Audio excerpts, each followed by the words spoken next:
Alright guys, so a slightly simpler video on this one, but still a really important one for this style of music. How do we create that energy, that tension, that build all the way to the drop? Now I'm showing you sort of 3 different techniques here, of which they use in all kind of styles of dance music, but especially in that kind of big festival EDM house. So first we've got the snare roll.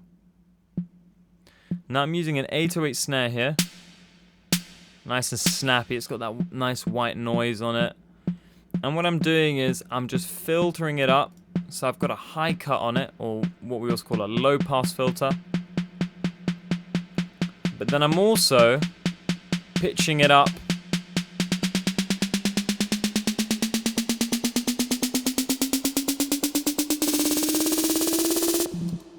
Which gives this amazing sensation of a sort of like a rise, like a white noise riser. Now what's really helping with that is the reverb, because as we pitch this up, the reverb's picking up on the change in pitch, and it's kind of making it bigger and bigger. Of course, reverb adds space, it adds atmosphere too, but let's just listen to that again from halfway through, and you can see these 2 parts alternating. So first the filter, and then the pitch.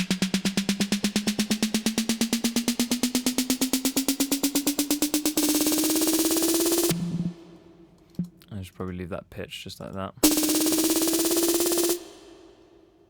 There you go. Now, I thought that was really cool, but it just wasn't enough.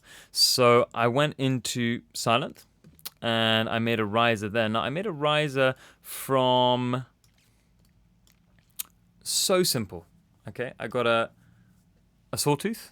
Let's just make that stereo.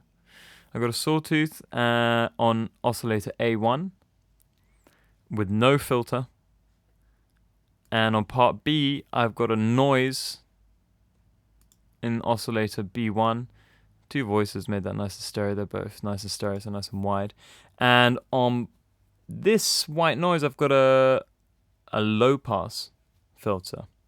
So the reason why I put the white noise separately is because I wanted to filter the white noise, but I didn't actually want to filter the sawtooth.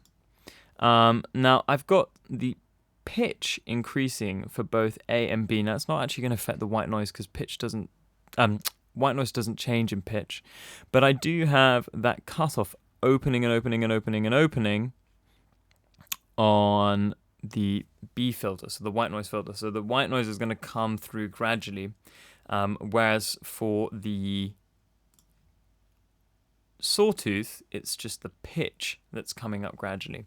Now I thought this was kind of interesting, but it was just going wow, it was just sort of building up like that. So I added some panning LFO modulation, but I turned everything all the way down because I wanted this to increase as well over time. So I set up a modulation envelope 2 to affect the LFO rate and the LFO gain over the same amount of time that it was rising. So as we hold the note down, it's going to go up and up and up and up and up and up and up and up like that. So let's just check that out.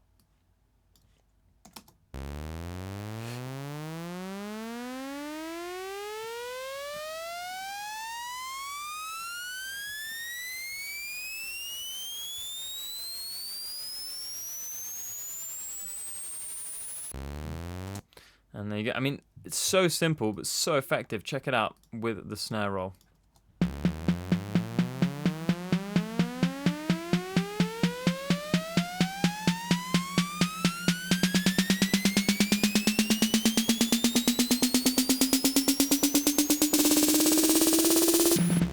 It's nice. It kind of disappears a little bit at the end, which is cool.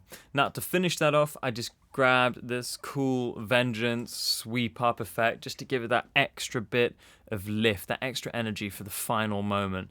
It's a really simple sound. Just play it to you.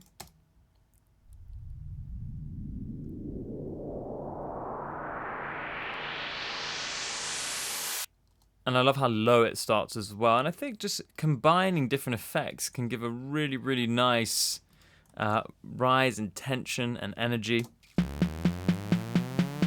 Let's hear that going into the drop.